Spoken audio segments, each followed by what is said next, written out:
Está escrito assim: ó insensatos Gálatas, quem vos vacinou para não obedecerdes à verdade, a vós, perante os olhos de quem Jesus Cristo foi já representado como crucificado? Só quisera saber isso de vós: recebestes o Espírito pelas obras da lei ou pela pregação da fé? Sois vós tão insensatos que, tendo começado pelo Espírito, acabeis agora pela carne? Será em vão que tenhais padecido tanto? Se é que isso também foi em vão. Aquele, pois, que vos dá o Espírito e que vos opera maravilhas entre vós, o faz pelas obras da lei ou pela pregação da fé? É o caso de Abraão, que creu em Deus e isso lhe foi imputado como justiça. Sabei, pois, que os que são da fé são filhos de Abraão. Ora, tendo a Escritura previsto que Deus havia de justificar pela fé os gentios, anunciou primeiro o Evangelho a Abraão, dizendo: todas as nações serão benditas em ti. De sorte que os que são da fé são benditos com o crente Abraão. Todos aqueles, pois, que são das obras da lei, estão debaixo da maldição, porque escrito está: maldito todo aquele que não permanecer em todas as coisas que estão escritas no livro da lei para fazê-las. E é evidente que, pela lei, ninguém será justificado diante de Deus, porque o justo viverá da fé. Ora, a lei não é da fé, mas o homem que viver essas coisas, por elas viverá. Cristo nos resgatou da maldição da lei, fazendo-se maldição por nós, porque está escrito: maldito todo aquele que for pendurado no madeiro. Para que a bênção de Abraão chegasse aos gentios, por Jesus Cristo, e para que, pela fé, nós recebamos a promessa do Espírito. Irmãos, como o homem fala, se o testamento de um homem for confirmado, ninguém o anula nem lhe acrescenta alguma coisa. Ora, as promessas foram feitas a Abraão e à sua posteridade. Não diz e às posteridades, como falando de muitas, mas como de uma só, e a tua posteridade, que é Cristo.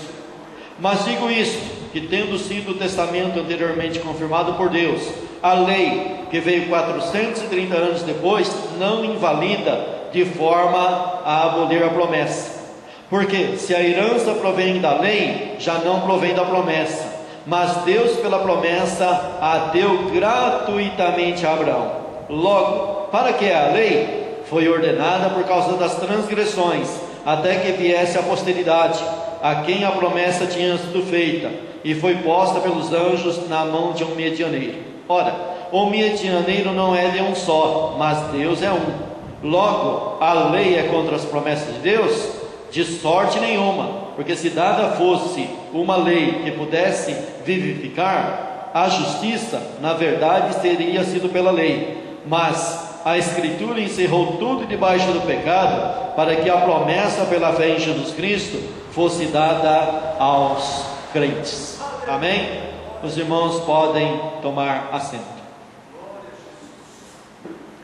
Nós, nessa noite, queremos falar sobre o tema justificação pela fé. E o nosso título da mensagem, nós podemos dar o título assim: a simplicidade do Evangelho. A carta aos Gálatas, escrita pelo apóstolo Paulo, ela é uma das poucas vezes que o apóstolo se defende a si mesmo. Você tem lá em Coríntios ele se defendendo a si mesmo, e você tem em Gálatas. É coisa rara acontecer isso nos seus escritos, ele se defender a si mesmo. Mas foi necessário ele fazer essa autodefesa pelos ataques que ele vinha recebendo. Se levantou lá dentro dessa igreja de Gálatas um grupo chamado, que a história chama de judaizantes. Um grupo que se infiltrou, e esse grupo na realidade não era mestres verdadeiros, eram falsos mestres, eram falsos ensinadores. Não foi alguém enviado pelos apóstolos, alguém enviado pela igreja de Jerusalém, não foi alguém enviado pela igreja primitiva. Foi alguém que se levantou na igreja da época por conta própria e se infiltrou no meio da verdadeira igreja, e eles fizeram um grande estrago na obra da época. Fizeram um grande estrago. E tanto Paulo como Pedro e João tiveram problemas com esse grupo.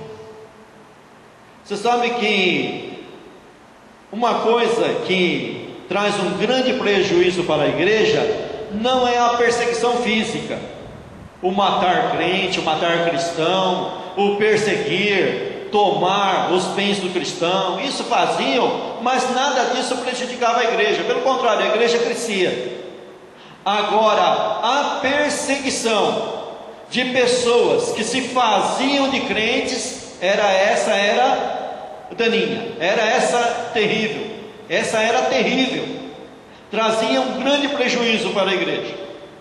E esses camaradas judaizantes trouxeram um grande prejuízo para a igreja estabelecida na cidade chamada Galácia, naquela região. Não somente a igreja no local, mas toda a região foi assim, como diz uma palavra ruim, né? Empesteada por esses ensinamentos falsos. No capítulo 1 e no capítulo 2, Paulo trata desse assunto de maneira prática, se defendendo e ao mesmo tempo atacando essas pessoas. O negócio não era fácil, não era brincadeira. E no capítulo 3, então, o Paulo começa então a sessão doutrinária da carta. Uma carta curta, mas começa então no capítulo 3 a sessão doutrinária. E ele começa no capítulo 3 uma palavra dizendo assim: ó insensatos Gálatas, quem vos fascinou para não obedecerdes à verdade, a vós perante os olhos de quem Jesus Cristo já foi representado como crucificado? Aqui nós temos uma sessão de perguntas, e as perguntas têm como característica, como objetivo, trazer a pessoa para raciocinar, para pensar e chegar a uma conclusão lógica e uma decisão sábia. A pergunta é para te chamar a sua atenção, levar você a pensar, a raciocinar, a conjecturar de maneira correta. E ele lança essa primeira pergunta, e eu quero me deter nessa palavrinha aqui: fascínio, fascinou. Quem vos fascinou? O que é fazer um fascínio sobre alguém? Essa palavra tem um sentido de enfeitiçar, de hipnotizar. Você já parou para pensar na serpente? O que a cobra faz? A cobra, ela hipnotiza o passarinho, e o passarinho fica feito besta. Eu já vi uma cena lá na roça, na beira do rio, quando eu estava pescando.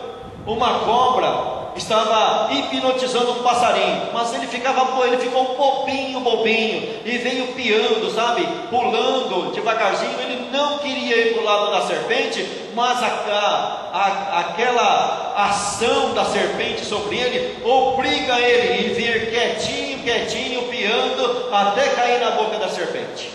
Fascínio, aquilo que fascina, aquilo que chama atenção e é bonito aos olhos.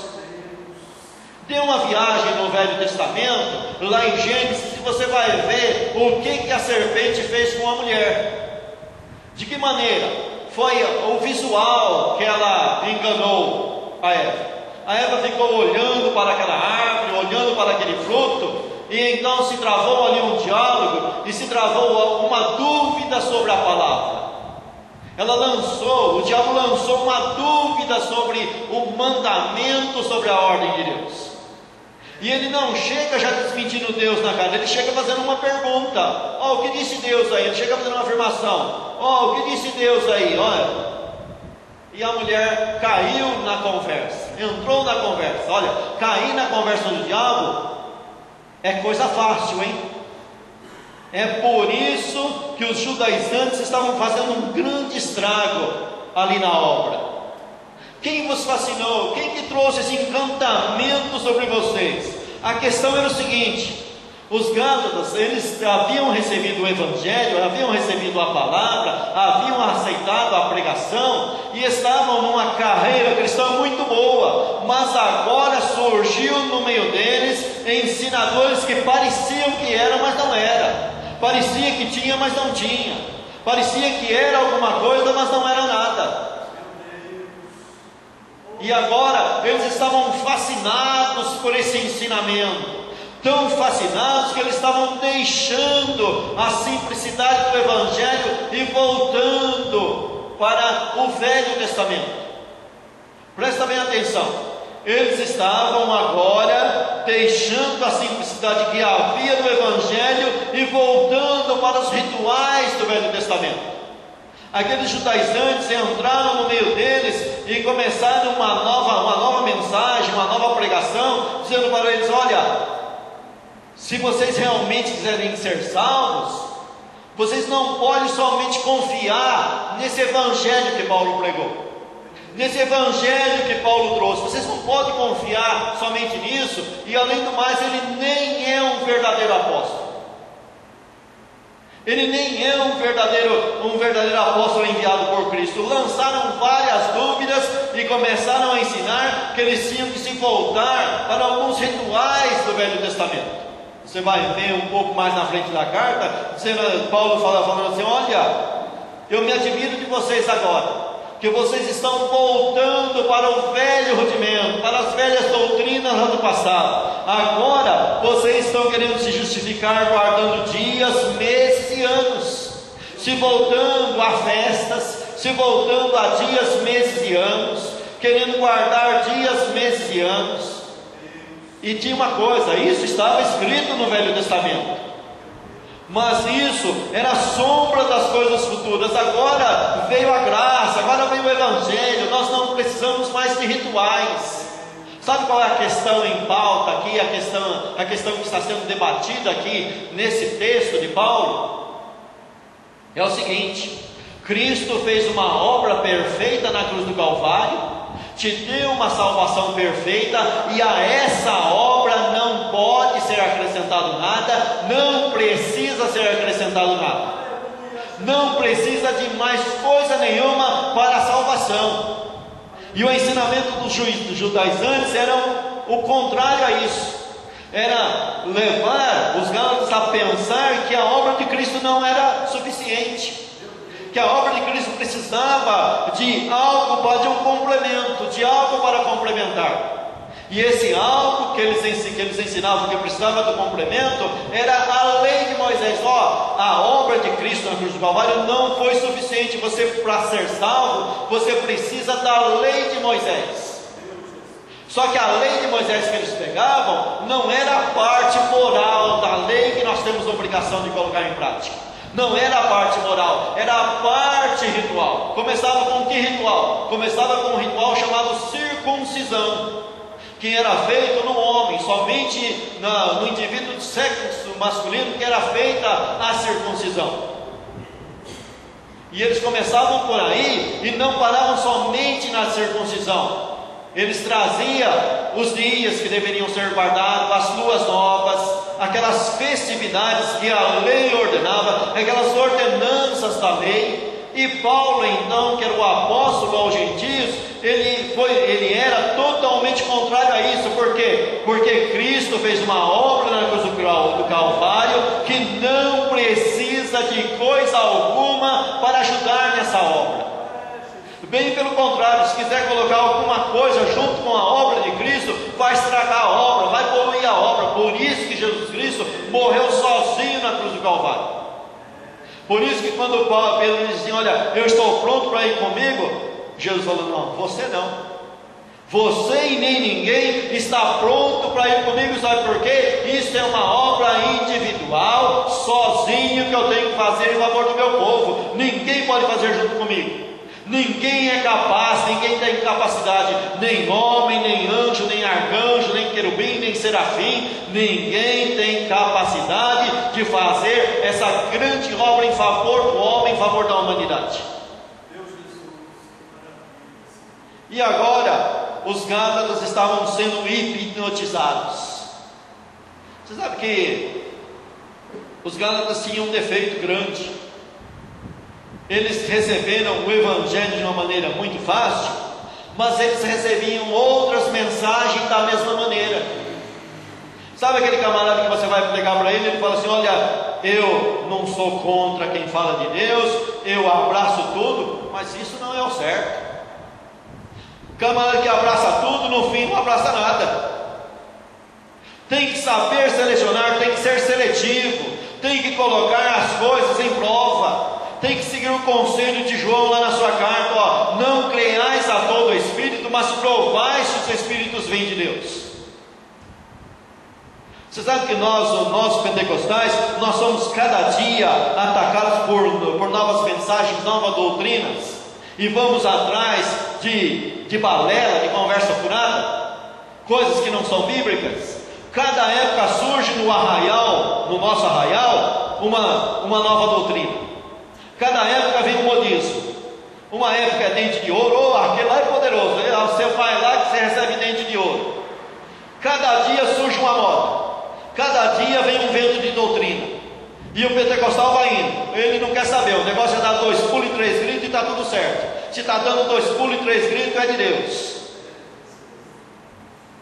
E esquece de olhar as Escrituras, que nós temos um parâmetro. Nós temos uma doutrina apostólica, que nós temos que agora colocá-la em prática, e ver tudo se está de acordo com essa doutrina apostólica. Se está de acordo com a doutrina dos fundadores da igreja. O que Paulo, o que João, o que Pedro deixou escrito para nós? O que os profetas escreveram? O que a lei realmente trata? Tudo isso nós temos que ir atrás, tudo isso nós temos que correr para não sermos enganados por ventos de doutrina, por mensagens mentirosas, por sinais que muitas das vezes acontecem, mas é para te levar para o buraco, para tirar a tua verdadeira salvação. Nós temos que olhar tudo embaixo da autoridade da palavra. E ele continua perguntando as perguntas, né? Versículo 2: só quisera saber isso de vós: recebeste o Espírito pelas obras da lei ou pela pregação da fé? Mas espera aí, como é que o Evangelho chegou até vocês? Como o Evangelho alcançou vocês? De que maneira que o Evangelho? Um pouco mais na frente ele pergunta: como que aconteceu os sinais e milagres no vosso meio? De que maneira que aconteceu os milagres no vosso meio? Afinal de contas, Paulo, onde pregava, acontecia sinais. A igreja primitiva, onde pregava, acontecia sinais. Mas como que acontecia esses sinais? Essa é a pergunta retórica para ensinar o povo. Como que acontecia isso? De que maneira vocês foram batizados pelo Espírito Santo? De que maneira? De que maneira que foi? Vamos ver, vamos pensar um pouquinho, vamos raciocinar um pouco. Chegou o apóstolo Paulo e demais irmãos que pregavam, demais evangelistas que pregavam, profetas que existiam profetas, pregava, acontecia. E como que acontecia isso? Simplesmente por pregar a mensagem simples do Evangelho. Qual que era a mensagem simples? Houve um homem enviado de Deus, o Senhor Jesus Cristo, morreu na cruz do Calvário, ao terceiro dia ele ressuscitou. Era essa mensagem simples, pura, cristalina, que era uma mensagem trazida por testemunho de pessoas que viram isso. Era essa a essência da mensagem, e é essa a essência da mensagem até hoje. A mensagem não muda, as pessoas é que buscam invenções. Como diz um pregador do passado muito famoso, Spurgeon, o bom e velho Evangelho. É esse Evangelho que eu prego para vocês, o bom e velho Evangelho. Não tem modificação, não tem invenção, não tem negócio de enfeitar o pavão. É o bom e puro Evangelho, o bom e velho Evangelho, que tem mais de 2000 anos e a mensagem não mudou, a mensagem continua a mesma. Jesus Cristo morreu na cruz do Calvário, ressuscitou ao terceiro dia, subiu ao céu e está do lado do Pai e virá outra vez para levar a sua igreja para morar junto consigo. É esse o bom e simples Evangelho. E esse bom e simples evangelho chega com uma autoridade, mudando vida, mudando pessoas, acontecendo cura, acontecendo libertação. O camarada que era um perdido, um depravado, deixa de ser perdido, depravado. Pessoa recebe cura e vai acontecendo tudo isso. Pessoa que era habitada por demônio agora recebe o Espírito Santo, é enchido do Espírito Santo, é batizado com o Espírito Santo. E que de maneira aconteceu isso no meio de vocês? É a pergunta. Foi por meio da pregação ou de observação de leis? Pensa bem, o que ele está querendo fazer você pensar? Chegou um pregador aqui e trouxe um monte de rituais para você fazer.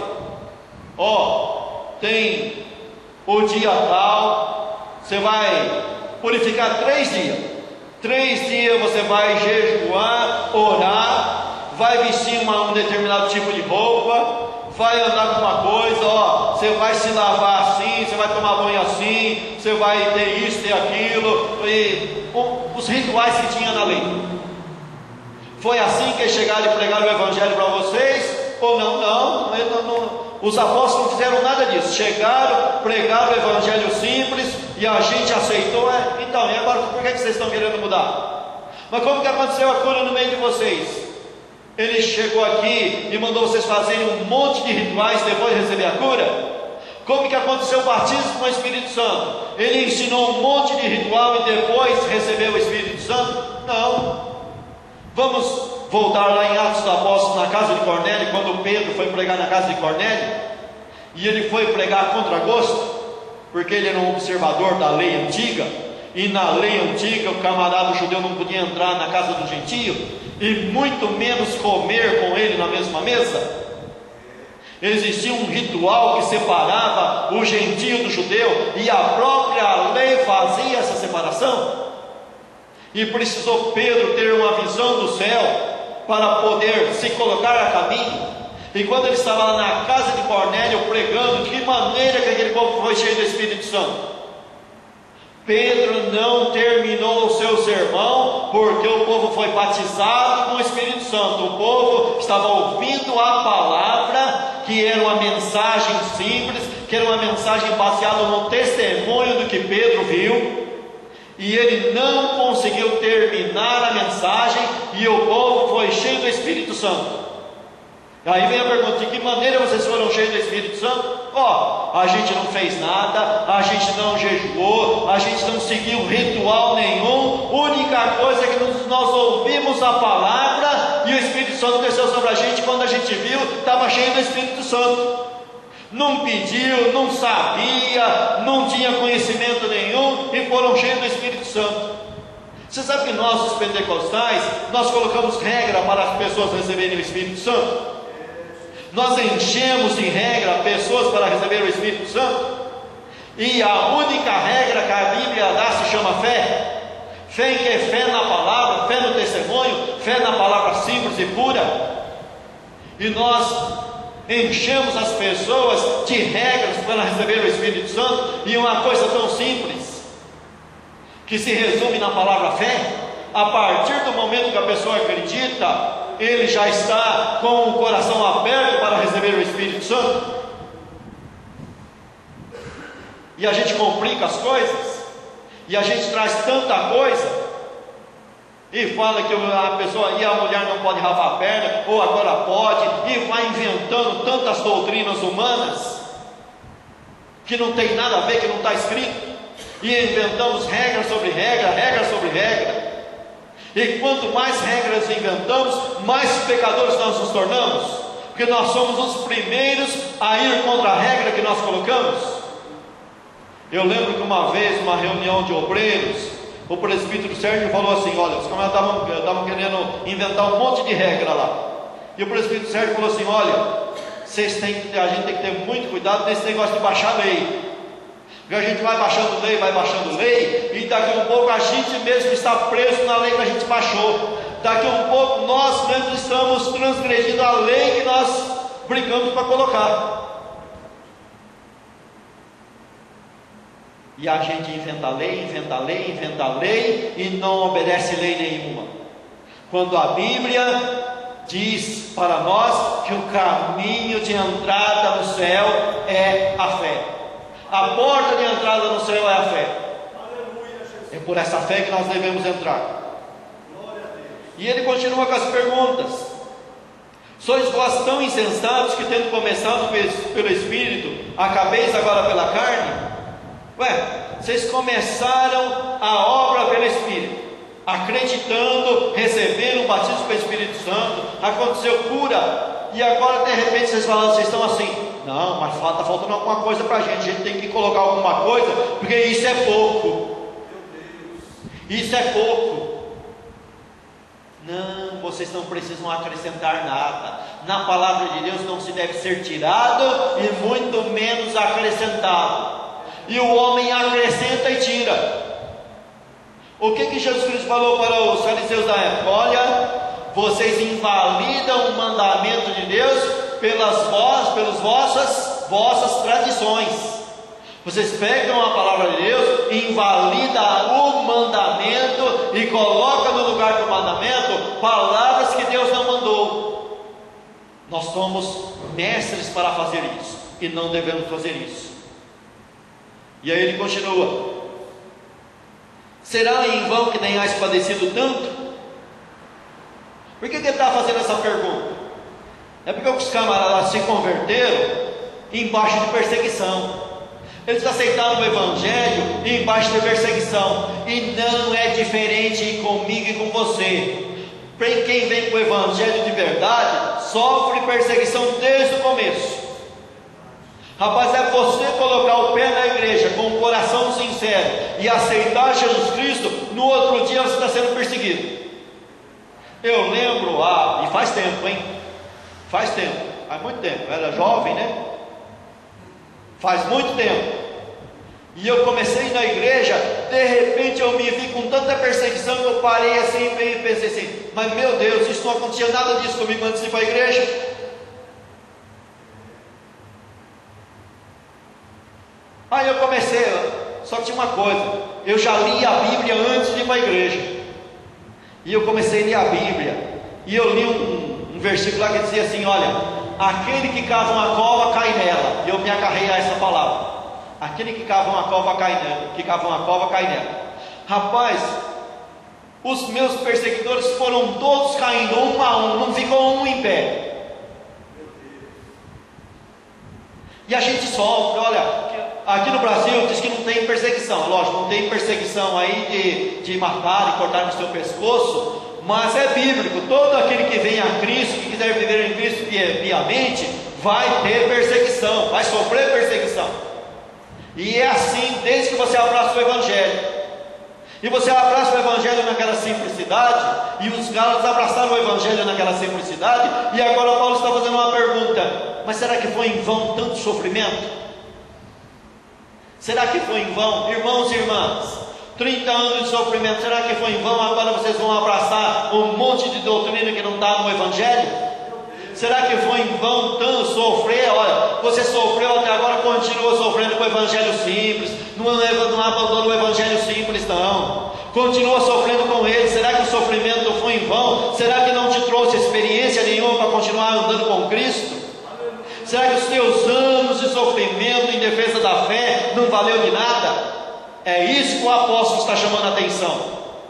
Será que foi em vão? Se é que isso também foi em vão, ele afirma: não, mas não foi em vão não. A tua fé é verdadeira, o sofrimento por amor a Cristo não foi em vão na tua vida não. Você vai continuar abraçando o Evangelho e ouvir essa palavra e continuar na simplicidade que há no Evangelho.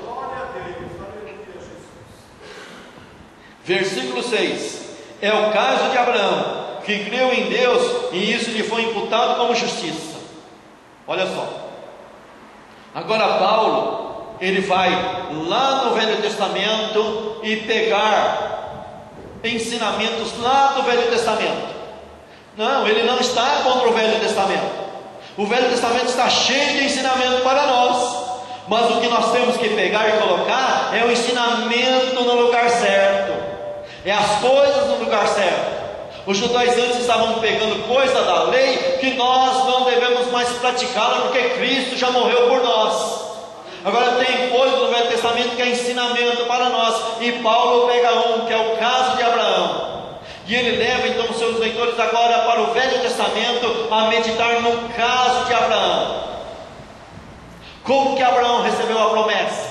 De que maneira que Abraão recebeu a promessa?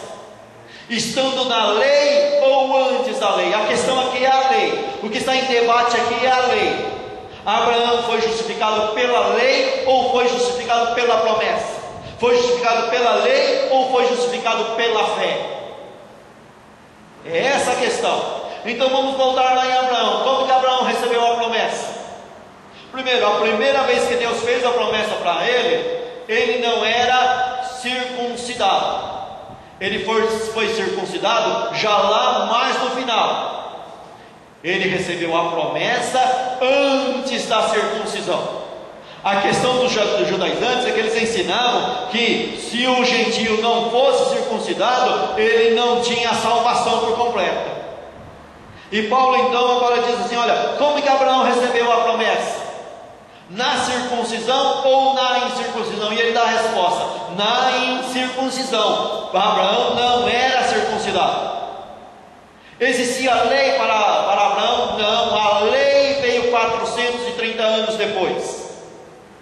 Então Abraão recebeu a promessa antes da lei, antes de ser promulgada a lei de Moisés. Então Abraão foi justificado antes da lei, antes de existir lei. Não existia lei. Ele caminhava por fé, acreditava por fé e não por ordenanças. Não tinha mandamentos, não tinha ordenanças, não tinha consensos, não tinha nada, não tinha escritura, não tinha nada escrito.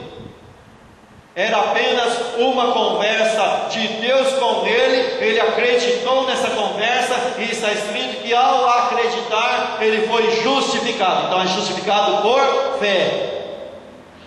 Mas é lógico que a Bíblia defende uma fé que produz, não uma fé que não produz, não aquela fé que o diabo tem, que estremece mas não obedece. A fé que a Bíblia defende, a fé que Paulo, Pedro, João e Tiago defende, é aquela fé que produz. Olhe para o exemplo de Abraão. Abraão acreditava e colocava em prática o que acreditava.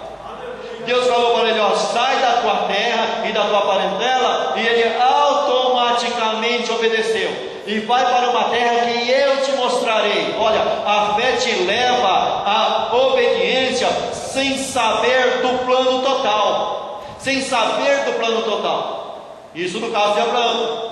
Só que hoje nós já sabemos de muita coisa mais do que Abraão. Porque hoje Cristo já veio e nós sabemos que Ele foi preparar num lugar que segundo a Bíblia já está preparado para nós. Já está preparado. Então nós temos que seguir as pisadas de Abraão. Olha, foi o caso de Abraão. Ora, tendo a Escritura previsto que Deus havia de justificar pela fé os gentios, anunciou primeiro o Evangelho a Abraão. Versículo 7: sabeis, pois, que os que são da fé são filhos de Abraão. Aos que são da fé, não os que são da lei. No capítulo 4, ele vai fazer uma alegoria dizendo assim: olha, o monte da Arábia, que é Sinai, produz filhos para a escravidão, mas a Jerusalém que é de cima, Sara, a Jerusalém verdadeira, produz filhos para a liberdade, para a libertação, para a salvação, para a fé em Cristo. E nós devemos seguir essa fé de Abraão. Versículo 8: ora, tendo a Escritura previsto que Deus havia de justificar pela fé os gentios, anunciou primeiro o Evangelho a Abraão, dizendo: todas as nações serão benditas em ti. Eu quero me deter aqui agora nessa palavra, justificar pela fé. Doutrina da justificação. Essa doutrina da justificação foi a base da reforma protestante. Quando Lutero começou a reforma, ele começou a reforma baseado nessa palavra, justificado pela fé. E todos os reformadores vieram atrás dele, Calvino, Agostinho e os demais que vieram depois, todos vieram nessa mesma doutrina, nessa mesma palavra, baseado lá em Romanos, né? No livro de Romanos, onde Paulo trata da justificação pela fé. O que é justificação? Doutrina da justificação. O que é isso, irmão? O que é isso, irmã? A palavra justificação, ela é tomada emprestada do mundo jurídico, do mundo dos tribunais. Você que estudou um pouquinho, você sabe que os romanos foram os autores do direito. Esse direito que você tanto vê falar aí, né, de advogados, tudo isso, o berço disso daí, é tudo lá na cidadania romana. E Paulo pega esse linguajar dos tribunais emprestado e coloca na sua doutrina, coloca nas suas cartas, que é a justificação pela fé. O que é isso? A justificação é um direito dado por um tribunal, que é o direito de dizer que você está livre de uma penalidade, que você está livre de uma condenação, porque o réu ia lá num processo legal lá, e ele provava que era inocente, alguém ajudava ele a provar que era inocente, então ele recebia uma carta do tribunal dizendo que ele não devia nada. E ele saía com essa carta, com esse papel, e ninguém mais podia prender ele, porque ele tinha nas mãos um documento dizendo que ele estava justificado. E Paulo pega isso emprestado e diz assim para o crente, diz assim para os seus discípulos: olha, nós fomos justificados, nós recebemos uma carta, nós recebemos um documento, um papel que diz que nós não devemos mais nada. De que maneira que você adquiriu isso? Pela fé. Ah, mas você não fez nada, você não pagou, você não alugou advogado, você não comprou o juiz. Não fiz nada. Simplesmente acredito que Cristo morreu na cruz do Calvário por mim, e eu estou justificado através dessa morte dele. Não é difícil explicar. É difícil acreditar. Explicar a doutrina da justificação é fácil. O difícil é acreditar. Porque o homem, ele sempre procura um meio de agradar a Deus. E a única maneira de agradar a Deus é acreditando na obra que Cristo fez na cruz do Calvário.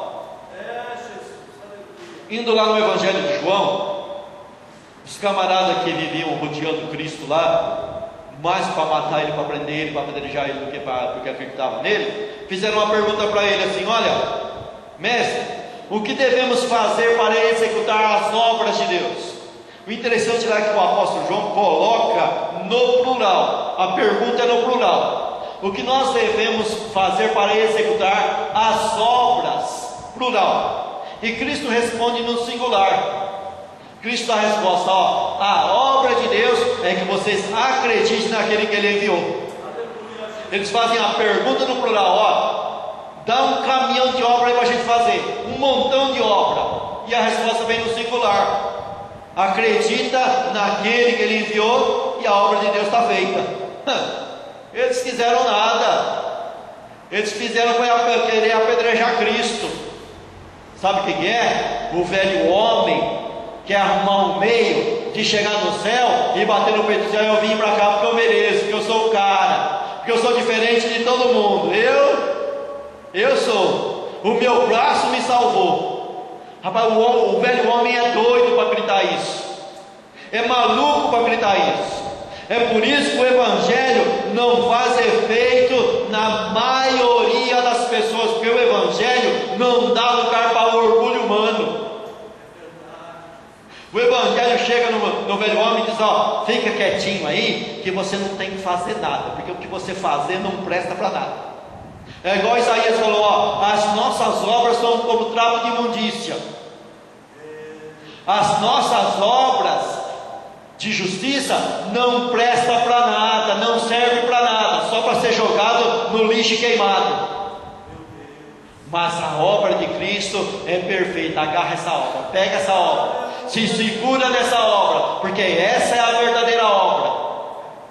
Esse é o verdadeiro Evangelho.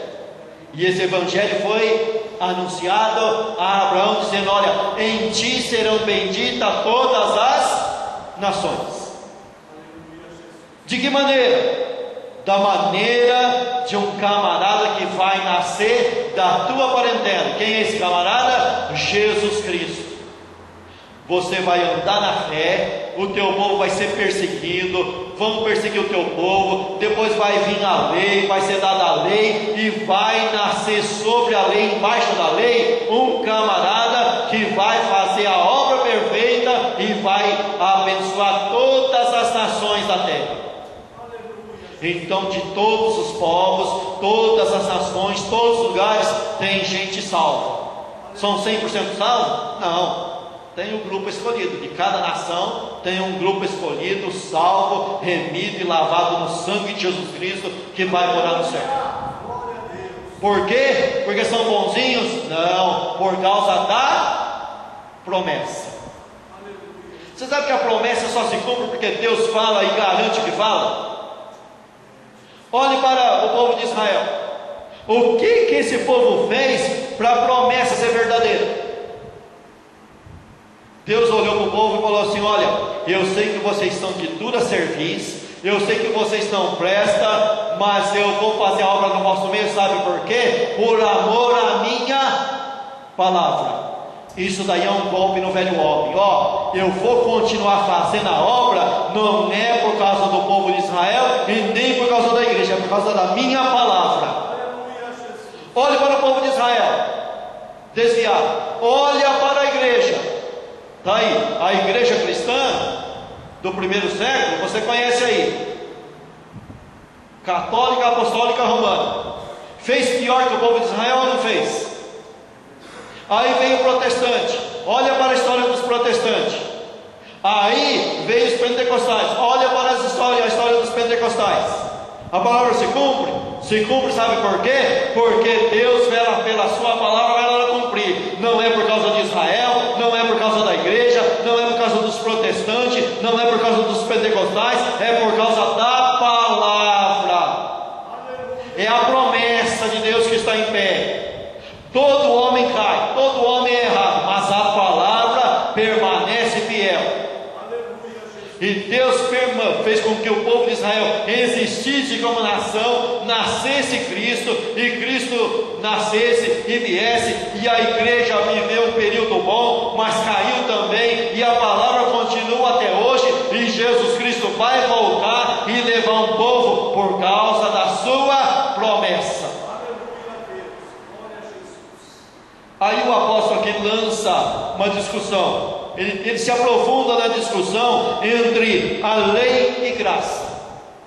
E ele traz aqui então, olha, diz assim: todos aqueles que são das obras da lei estão debaixo da maldição, porque escrito está: maldito todo aquele que não permaneceu em todas as coisas que estão escritas no livro da lei para fazê-las. Então vamos se aprofundar um pouquinho mais no debate da lei. A lei, ela é errada? De jeito nenhum, de maneira nenhuma. Está escrito que a lei é santa, boa, pura e perfeita. E tem uma coisa: a lei, ela é meritória, porque a questão do homem é sempre ele ter algo que ele tenha méritos, e a lei é meritória. Só que tem um detalhe, existe um detalhe que o homem não atenta, que o homem se esquece. A lei, ela é meritória, mas ela só dá o mérito para quem cumprir ela 100%.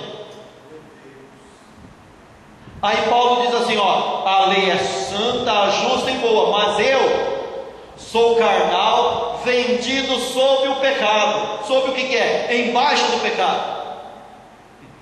O pecado te escraviza, o pecado te domina. Então jamais você vai conseguir colocar a lei 100% na tua vida. Você não consegue. E a lei não pode ser mudada. E ela diz, olha, todo homem que fazer isso, ele vai viver por isso.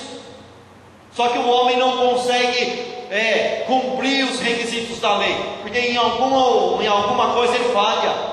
E se ele fazer 99,99% e faltar 0,0000 alguma coisa, tudo é anulado.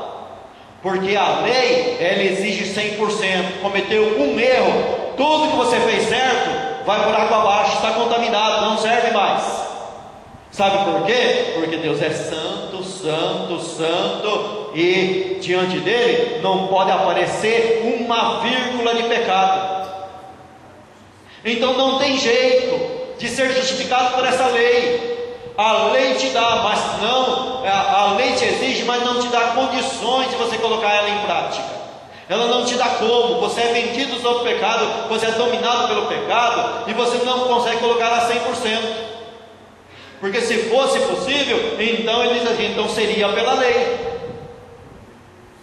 Mas então por que Deus deu a lei? Para que, se Deus sabia que ela não ia salvar ninguém? Paulo explica aqui. Sabe para quê? Para encerrar todos embaixo do pecado. Meu irmão e minha irmã, você que tem 20, 30 anos de crente aí, você já leu o Velho Testamento quantas vezes? Meu irmão, se você leu o Velho Testamento, ter contato com a lei e não chegar à conclusão que pela lei você está perdido, você não entendeu nada da lei. Porque o objetivo da lei é você chegar ao entendimento que você está perdido, você está condenado, não tem jeito para você. A lei é para te mostrar que você precisa de um Salvador. A lei é para te levar ao encontro do Salvador. É para olhar para o Salvador e falar assim: olha, se não fosse você, eu jamais chegaria no céu, porque por essa lei aí, eu não chego no céu nunca. Porque eu não tenho condições de colocar em prática. Eu não consigo, por mais que eu tento. Eu vou até bem, mas de repente, é igual o camarada que chorou 3 dias e falou assim: agora eu estou pronto para enfrentar o diabo. Ele é um fogo puro, sabe? Fogo puro jejuou 3 dias. Jejuou quase uma semana lá e falou: agora eu estou pronto. Aí quando ele pensou assim, dali um pouquinho, ele disse: dali um pouquinho eu contei uma mentira tão grande que eu nunca tinha mentido nem quando eu não era crente. Esse é o problema. O camarada que se orgulha porque fez uma coisa da lei, porque fez uma obra. Toda a obra dele ficou manchada pelo orgulho. Por isso que ninguém vai chegar lá no céu por obra, porque vai chegar lá orgulhoso, e orgulho não tem lugar diante de Deus não. É gratidão, porque Deus me perdoou, me salvou, e tem mais uma, hein? Se eu trabalho na obra, é por pura graça, porque eu não mereço trabalhar na obra, eu não mereço pregar, eu não mereço cantar, eu não mereço tocar, eu não mereço evangelizar, eu não mereço fazer coisa nenhuma. Estou aqui por pura graça de Deus. Por isso que Paulo diz assim, quando Paulo começou a defender que ele trabalhava mais que os outros apóstolos, e é verdade, ele trabalhou mais que todos os apóstolos, ele disse assim: olha, contudo não eu, mas a graça de Deus fez isso em mim. Porque se ele não colocasse a graça, já estava tudo anulado o trabalho dele. Se Paulo tivesse feito aquela declaração: olha, combati o bom combate, acabei a carreira, e não tivesse falado guardei a fé, estava tudo perdido. Porque o único que pode dizer assim: olha, combati o bom combate, terminei a carreira, é Jesus Cristo. O resto tem que dizer: combati o bom combate, acabei a carreira e guardei a fé.